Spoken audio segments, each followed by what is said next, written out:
It's finally Friday. It's Friday, Friday. Thank God it's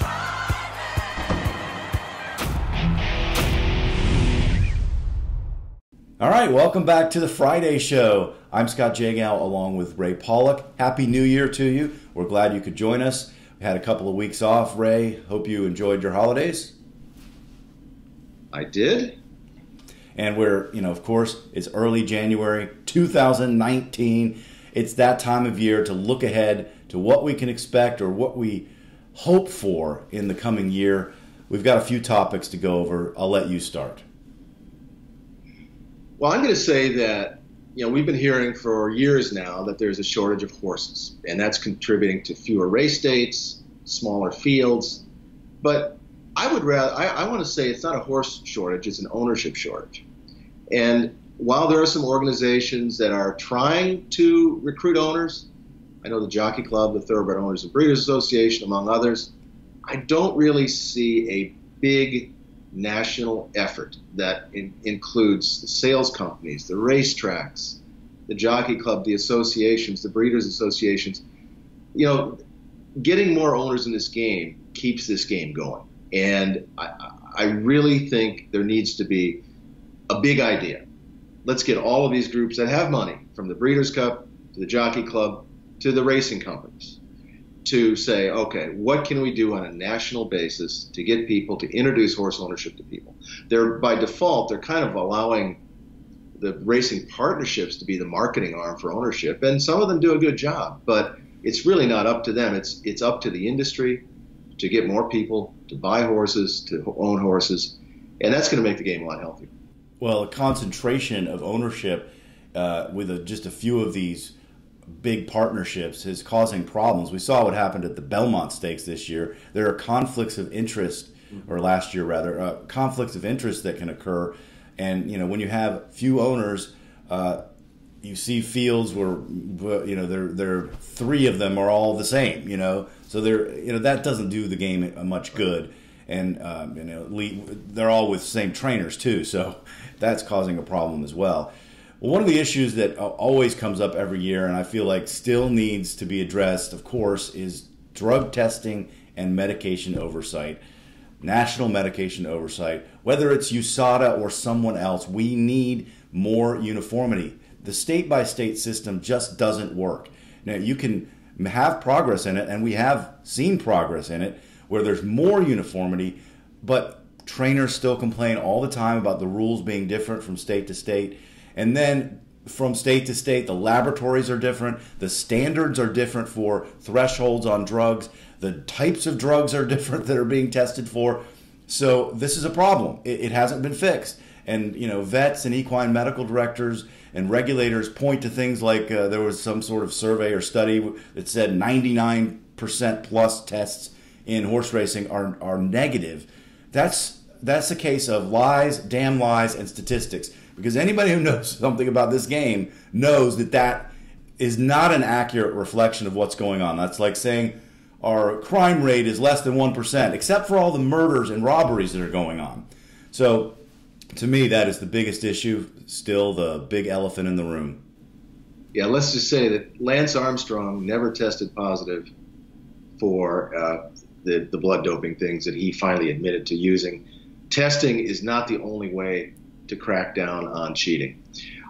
Speaking of uniformity, stewards' uniformity from state to state and transparency among stewards is something that I would like to see. Horse players are constantly complaining about what is a disqualification in one state or in one race or one track is not a disqualification in another. And when you're sitting there at a simulcast location or watching on TVG or on your computer, you don't really care what state it's in. You just want the rules to be the same. And Turfway Park did something recently that should be, I think, a standard, and that is to have the stewards go on the microphone after a race and explain to the horse players why they did or didn't take down a horse that was the subject of an inquiry or an objection. That should just be standard operating procedure. There's no reason it can't be done. We have at one extreme Turfway Park doing the right thing, and at another extreme Pennsylvania, where the stewards have told the media we can't talk to you about racing issues. I mean, imagine we can't talk to you. They can't explain things. So at the very least, have the track announcer explain exactly what happened, and that does occur in some states. But it's not enough. There should be a thorough explanation from the stewards about why they did or didn't do something. Well, Pennsylvania is a perfect example of stonewalling all the time on all kinds of issues, drug testing, just bland questions about the sport they won't answer, and it leads people to think something nefarious is going on, whether it is or not. It is a perception problem, and to me, that is a huge issue. Transparency. It's good for the game, and we don't have enough of it. All right, another issue that I want to see some progress on or some decision-making on is the sports betting thing. Of course, it came last year with the Supreme Court decision. It's kind of been moved slow after that. I think it's still going to pick up momentum. I think racing just needs to decide how to approach this. Whether embracing it is the way to go, or whether sports betting is a Trojan horse that's going to come in and cannibalize our game, which to me is a much better proposition for gamblers than sports betting. I mean, the odds are better.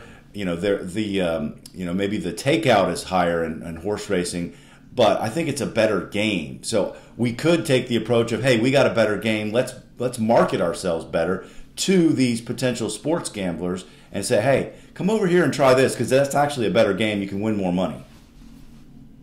I agree. For one thing, you get a race takes less than 2 minutes. To sit there and watch a game for 2 or 3 hours, there's a lot more action in racing. And if you're playing live racing and simulcasting at the same time, there's too much action sometimes. Yeah. But I think you're right. I think we have a better game than sports. The margins for the sports betting operators are very thin, I think. And that may be why some tracks are a little bit reluctant to jump in and do this. It's also risk management is an issue in sports betting. It's not in horse racing because you just have your takeout off every single bet and there's no risk. You get your money. In sports betting, you have to know what you're doing to make sure you're optimizing your profits, and that's a different management style than what horse racing has. So again, the question is horse racing set up to handle that? Yeah, well, you have to know what you're doing, or you have to hire someone who knows what you're doing, and then you're taking that slight margin and slicing it into another share. So, all right. So my third thing that I would like to see is some sort of regulation on the whip everywhere there is racing. Some states have made some progress on this, limiting the number of strikes you can hit a horse. But you and I have seen far too many races where jockeys are whipping horses that are tiring and they're relentlessly hitting them. And this is not good for the public image of racing, whether it's at a small track in Oklahoma or Iowa, or at a major track on the East Coast somewhere.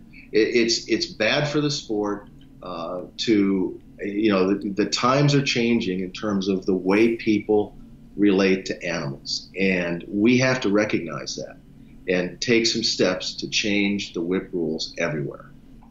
Yeah, again, and I hope they can be uniform, going back to the other issue, which again, we say this every year. Commissioner, national office, please, some kind of oversight that is consistent, that would help us solve these problems so much easier. I agree about the whip. I don't know what to do with it because I know a lot of jockeys say we need to have the whip for safety purposes, and steering and other issues with riding a horse.